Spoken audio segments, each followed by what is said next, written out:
let me stop that. Ooh, way too loud for me.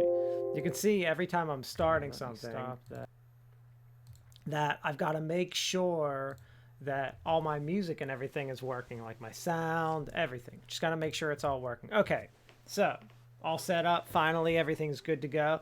If you ever notice, so like one of the reasons I do that, like why do I have music playing? What am I doing when I start up? And I've explained this before, but I'm totally going to explain it again right now. So sorry about that.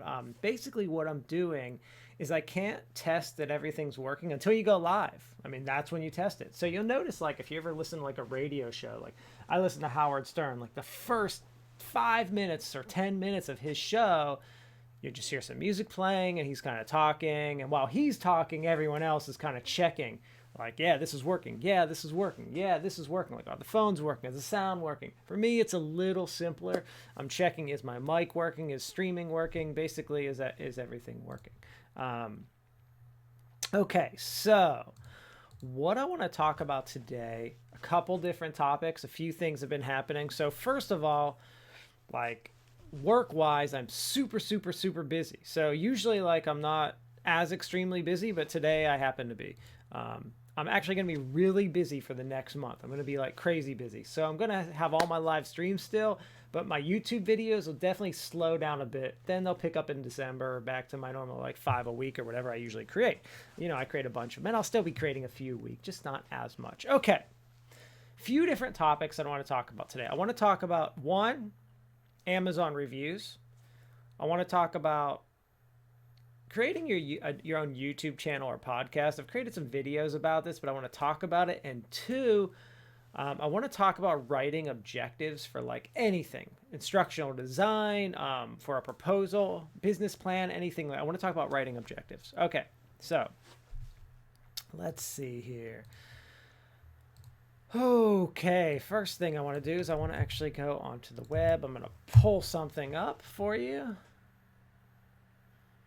And I thought this article was kind of funny. I saw this, I guess, yesterday. Even though the date is April 16th, I saw it yesterday. You know, like in Firefox or whatever browser you're using, they have like news articles at the bottom. This one happened to capture my attention. I thought it was really cool, so I wanted to talk about it. Because it's something I've experienced as someone who sells stuff on Amazon, so I want to talk a little bit about how it works. And I've talked to other people who have businesses on Amazon, so I want to talk a little bit about this because I think it's really interesting, kind of cool, and like there's a lot to it. Okay. So, first of all, the headline of the news article: many popular tech products on Amazon are boosted by fake reviews and investigation finds. So, you know, they try to give you like this glorified headline so you read the article. But what they found was that there was all this weird stuff on Amazon. Like these, you know, you got like the Apple Watch and like a good Garmin watch and like the popular brands. But then there's like a watch called like, I'm literally making up a name, called like the Pencil Watch or whatever it is. And it has like more positive reviews than like the like awesome Garmin one. And you're just like, well, that one must be really good, right? But then you look at all the reviews and you realize they're all fake. So how can you tell a review is fake? Unfortunately, it's impossible. That's my first reaction. It really is impossible. So Amazon does have, so if you go to like any product on Amazon, you're going to see like, was the review verified or not? And let me talk about some problems with the verified reviews in a second. So first of all, let's just talk about regular reviews. So anyone could go on Amazon and review stuff. So when you see like a product, you can't trust the reviews. What I usually like to do is I like to go in and see what the reviews really say. Like I see a lot of 5 stars, I kind of ignore those. I want to go to like the 3-star reviews and I want to see what are people really saying. And then I usually do a search in addition to Amazon on Google to see what I can find out about the product. If all I'm seeing is like some weird scammy type websites, I could see it's like a product made overseas, doesn't have a real company backing it up, I get a little worried depending on what the product is and how much I'm spending on it. You know, if it's like a $10 like doohickey for my car or something like a phone holder or something, I don't care. But if it's like something that's like $300 that I want to have a good warranty and a good company backing it up, I'm going to care a little bit more. So that's when I start to really do that research. But you have to do it. Okay, so what else happens? So you have these unverified reviews boosting. I mean, I can go like to Google right now. I'll search like pay for Amazon reviews. I'll show you these search results. I'll pull them over. I mean, you can see stuff just starts popping up. How to get endless Amazon reviews for your book or product. I mean, I can start buying reviews. I can pay companies to like write reviews for me. So you cannot trust the reviews. Then let's start to talk about, okay, so they have verified purchase reviews. So I see like this person purchased it. So that means it's a good review, right? Nope. Let me tell you the little tricks of the trade here. So what companies are doing, what tons of companies do, two different things they do. It's no different than like me pumping a stock. So it should totally like, it's like me going to the forums and pumping a stock. But basically what they do is they will, first of all, pay people to review their product. They'll pay people to buy it. So what that actually means is like as a company on Amazon, I can actually give people a gift certificate or a gift code to purchase my product. So they're actually not paying anything for it, but they get the product. They really did get it, and they're considered a verified purchase, so they can go in and review my product. Now, what does that mean? That means that I can give my product to 50 of my friends for free. I'm the one paying for it. And I'm basically paying the reduced discounted rate. I'm giving them a coupon code basically for the product. So they buy the product from Amazon that I paid for. I pay for all of them as my company, and I pay for a bunch of them. And I say, hey, I'm going to give you this for free. Please go in and review my product. And obviously they're going to give me good reviews because I'm their friend. And I have them do it. And bam, I just got 50 good reviews. So that's one reason you can't trust verified purchases. Next reason you can't trust verified purchases. Companies will actually, who are competitors, will actually go and buy your product so that they can leave a poor review of your product. It happens all the time. So companies are actually buying the product of their competitors so that they can leave a negative review, and they're doing the same thing. They're saying, I want 10 of you to buy this and leave negative reviews of this product. So all of a sudden, a good product can potentially have bad reviews. So I think the Amazon review system is okay, and it does help people make decisions. I mean, I think that it should help you make a logical decision, but you cannot rely on it. You unfortunately have to watch it because a lot of these scammy things are happening, and I don't think that companies like Amazon, it's not that I don't know if they're not doing enough, but I don't think that they have the ability to do enough, and I don't think they know how to. And I can give some like actual cases. So like, I've seen some products where like someone gave a company like a 1-star review, and I read the review and I think, I don't even think this person was talking about the correct product when they left the review, yet Amazon has kept the 1-star review up. So there's like instances like that are kind of poor. And as a seller on Amazon, you can't get rid of those reviews. You can report it, but I don't think anyone ever looks at it because I don't think it matters. So someone can actually leave like an incorrect review and you still can't get it off. So there are all kinds of problems with that. Just something to think about. I wanted to talk about that today. You know, we're talking about tech. I wanted to talk about Amazon reviews. Okay. Topic number 2. This is one I keep hearing about. You know, I've created some videos on this before, and I might create a few more to get a little more specific about like how do you create your own YouTube channel and podcasts and stuff like that. And I just explained this a while back, and basically it was this headline in The Onion, and it was like 250 million people are trying to get someone to be on their podcast next week. Which I thought was kind of hilarious because there are so many people that just like anyone can have your own podcast, your own YouTube channel, your own this, your own that. And I think that's actually, I love that. I think that's awesome. I'm so glad people can do that. The issue is to make it successful is very difficult. It takes a lot of work. And what I mean by work is like, so for YouTube, right now I have a computer that can handle my streaming software. I have streaming software running. I have lighting running. You can't see my background. You see a computer screen because I'm using a green screen that I've had to buy. I have a separate monitor for sharing my screen. I have headphones on that I listen to tech. I'm like, there's so much that just goes into thinking about creating a YouTube channel, what you're going to actually put on it. Then I've got to come up with content every time I'm going to talk. So what I find, the unfortunate thing about this, I think this kind of stuff is great. It's like, kind of like reminds me of like, well, first of all, it reminds me of like 1999 when everybody had their own website. Everybody created a homepage, right? Tons of them had like dancing babies on them, all kinds of funny stuff. It was a funny time. My webpage was horrendous then. I had so many goofy things on it. Like, I don't even know. Okay, so then we get to 2010. Say 2009, 2010. The big thing was every single person I knew all of a sudden had a blog. Everybody's got a blog. They got a blogger and or TypePad or whatever it was they were using, and all of a sudden everybody has a blog. So everyone created a blog all of a sudden. And now 2016, 2017, everyone has a podcast. Everyone's got a podcast. Got to have a podcast. Do you have a podcast? Got to have a podcast. 2019, I think now we're in the are you streaming live? Do you have a Facebook or YouTube or something kind of channel that you're streaming live to? So let me talk a little bit about, so first of all, I'm in ed tech. So obviously I have to learn how to do all this stuff because I like it. And this is what I like to do. I actually really enjoy it and like it. I've been doing YouTube stuff since 2010, which is funny. I have like my first videos uploaded like 2008 or 2009, something like that.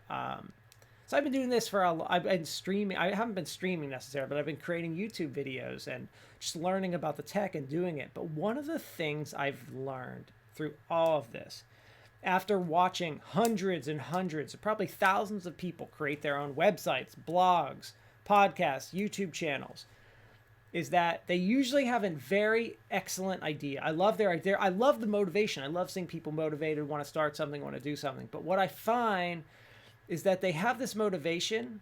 It's like this candle, and as soon as the candle burns out, that's it. They're done. Because what happens is they have this cool idea, like I'm going to do a YouTube channel or a podcast or create a website or a blog about gardening. And what they do is they create like 1 to maybe 10 videos or 1 to 10 blog posts. And all of a sudden, by the 10th one, or maybe by like the 6th one, all their ideas that they initially had, they've done. And then it's like, well, what do I talk about now? What do I do? So when you're creating something like this, you need like a plan. Like if you're doing cooking or gardening, and maybe you garden every day, so you video that every single day. If you're cooking, maybe you're going to have a different recipe every single week or every single day. But it's all about like having a schedule and talking about something different. It's like, you know, I can't just sit here and talk about instructional design 2 or 3 times a week, every week, because eventually I'll have to repeat myself. Like it's a big field, but like I'll eventually have to repeat myself. So a lot of stuff I talk about is like news stuff and stuff that I'm just interested in that week because it always is changing and is always different. But you've got to be motivated beyond your initial idea. So it's really easy to come up with that initial idea. It's easy. It takes a lot to get started, but the hardest part is getting past that hump. Because that candle burns out pretty quick, and then are you going to have another candle there or not? So are you going to keep doing it? So I think finding that motivation to really want to do it is really challenging for people. So what I usually suggest people do, especially when writing a blog, this is a little different when you're trying to do it with a podcast or a video, I usually tell people, I'm like, take your blog, take 2 months, write your blog post, come up with a schedule and everything. If at the end of that 2 months, you're still motivated and doing it and it's working for you, start to tell everyone about it. Because what you don't want to do is create this blog, tell every single person in the world about it, and then in like 6 weeks, it no longer exists. That's not what you want to do. You want to let people know about stuff you're going to carry through. And it is difficult. Life gets in the way and it has to become part of your life. You have to truly enjoy it or you will not keep it up. It's like anything else in life. It's like starting a business or something. It becomes a job and it's fun to do. I love it. That's why I'm sitting here doing it. But if I didn't like it, I totally would not do this. It's extra work. Who likes extra work? I don't. All right. So that's that. So that's my advice for people trying to start their own stuff. I keep getting asked, like, how do you start your own YouTube channel or how do you start your own podcast? And I created some videos on how to do that so I could simply tell people how to do it because I kept getting asked so often about it. But I just want to talk about like that motivation piece because it's so important to realize how motivated you really have to be to go ahead and do it. You know, I've set a schedule for myself now where I'm on now Tuesday nights at 7:30, Thursday around 1. And that, you know, I could come on 15 minutes early, 15 minutes late, depending on, because I have little kids and it's hard to keep like an exact time. But those are my times. Like today I came on at like 1:15. But those are my times that I'm on. So I have dedicated. I plan throughout the week. I make a note. Every time I think of something cool, I'm like, oh, I want to talk about that on YouTube. So I kind of know what I want to do. Okay. Let's see. Next topic. And final topic for today.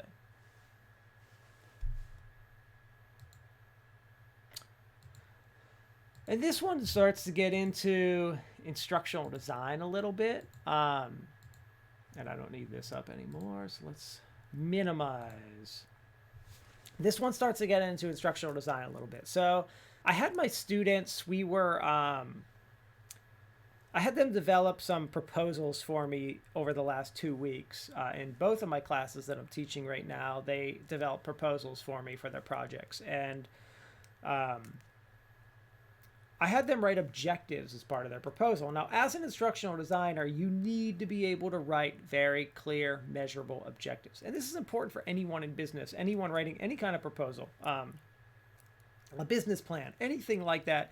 You need to be able to write clear, measurable objectives. So a lot of times what people do when they write an objective is they really write a goal.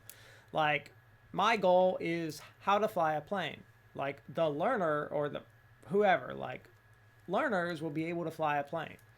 That's not a measurable goal. I mean, sure, they can or can't do it, but like an actual objective is like, you know, given a passcode, the learner will be able to enter the passcode upon an emergency. That's a measurable objective.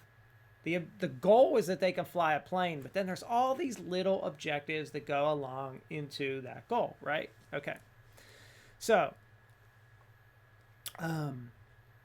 what I found my students do a lot of times, I find everyone who's brand new to writing objectives does this, is what they try to do is they get how to write these measurable objectives, but what they do is they end up writing multiple objectives in one objective. How do they do this? They'll be like, you know, the learner will be able to enter a keypad and use the microphone during an emergency. So the problem is that's two objectives. Entering the keypad is one, using the mic is the second. So you need to make sure you don't do that. So I always warn them, you know, using the word and in an objective, make sure you're not writing two objectives. Why is this a problem? Why is it a problem to write multiple objectives in one? I'll tell you. The problem becomes when I go to actually assess, let's say I give someone some kind of training and they take the test, and during the test we'll use that same objective. They all can enter the keypad in, but let's say they are missing the microphone. Now I have to go back and say, okay, well, they're only missing part of this objective. It's much easier for it to just be a separate one than multiple, because then I have to say, oh, it's objective 4 they're not getting. Oh, and I go back and I say it's objective 4, but I realize objective 4 is measuring multiple things. So what about objective 4? Now, it's a very simple in this case. You'd say, oh, well, it's objective 4. Those two things are missing this. When you have like 300 objectives and the course is hours and hours long, and it's done over multiple days, it starts to get really confusing what's happening. So you need to make sure you're super organized. Part of that super organization is one thing per objective. One. Just one. It's not difficult to do, but you know, when you are first getting started creating objectives, it can seem overwhelming and students get confused and they end up making multiple. So I just wanted to bring that up because I noticed it during my students' assignments, and I see it every semester with new students when they're first learning. It's a very common issue, so I just wanted to bring it up so that people realize, are aware of it, and familiar with it. So those are my big 3 topics that I had for today that I wanted to discuss. You know,